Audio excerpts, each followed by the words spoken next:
Hi guys, welcome to my channel. Today's video we're talking about the pros and cons of living on post. So first let's start with pros. Number 1, your spouse will be closer to work. So after PT, they can come home and shower, eat breakfast, and get ready. They can also come home during lunch so you don't have to prepare their food. And third of all, they don't have to wake up early to drive to work because it's right there. Second is that it's a safer military community. If you live on post, everybody who comes in will need to be ID'd. So not everyone can come into your house, but I'm not saying that you will have absolutely no incident of people trying to break into your house, because I've seen it. People around me have seen it. You know, there are crazy people around us, even on post, that will try to break into your house. But the plus is it's a smaller community, so that it's easier to get caught if they do something like that. The third one is that there is no tax on post. Well, for the most part.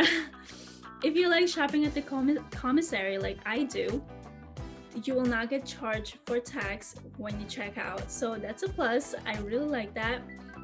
And then when you go to the PX, there is also no tax, so that's nice. And then the fourth one is that there's a military spouse preference. If you live on post, it's easier to find a job for you because they will pick military spouses first before they pick civilian people. So although this depends, okay? So if you're trying to apply for like a GS job, of course they will need somebody who's more experienced and have more qualifications. But if you're only applying for a part-time job, it'll be much easier to get hired just because you're a military spouse. And because of that, you're closer to work because you're already on post. The fifth one is that it's easier to break the lease agreement you have with the military housing. So if you live on post and suddenly you have orders to go somewhere else, the military housing will not throw a fit and they'll be more lenient about it. They will let you go. They're not gonna make you pay for leaving early, so it's really nice. Now let's talk about the consequences of living on post. The first one is there's a lack of civilian life.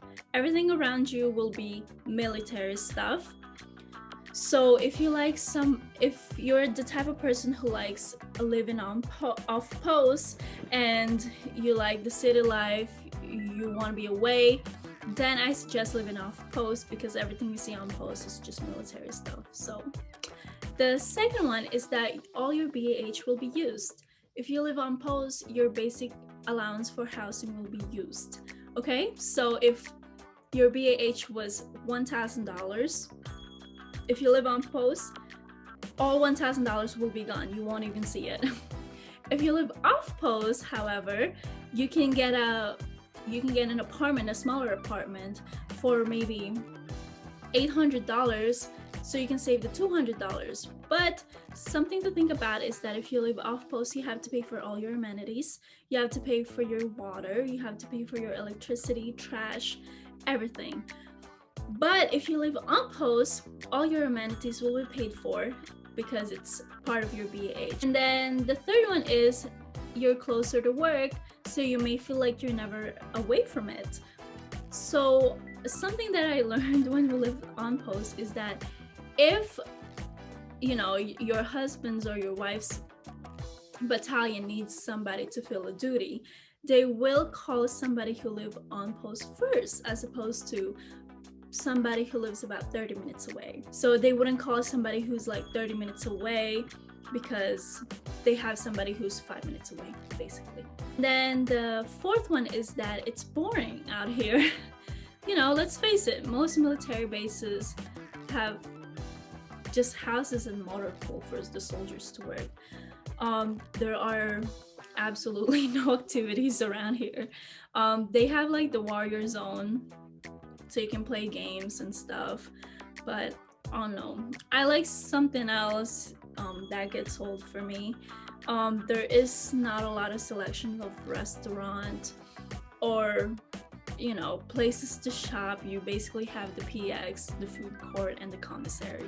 So it is kind of boring out here, but if you're a homebody, you know, if you're a homebody, then maybe you would like to live on post because everything you need is around you already.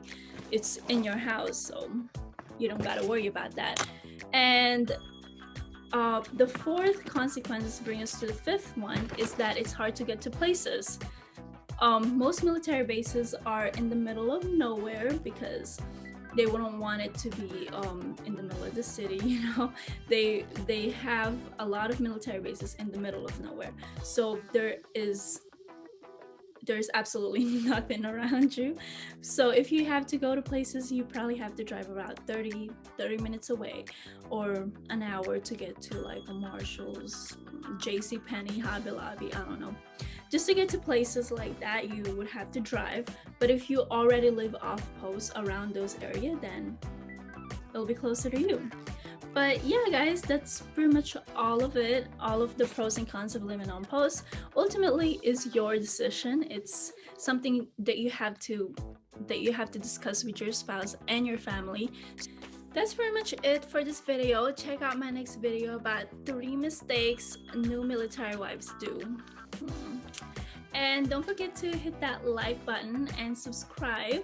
The main purpose of this channel is to help my fellow spouses because I get it, you know, it's hard, it's intimidating, but you got this. This channel is informational, so don't forget to subscribe so you can see more, okay? Bye, guys.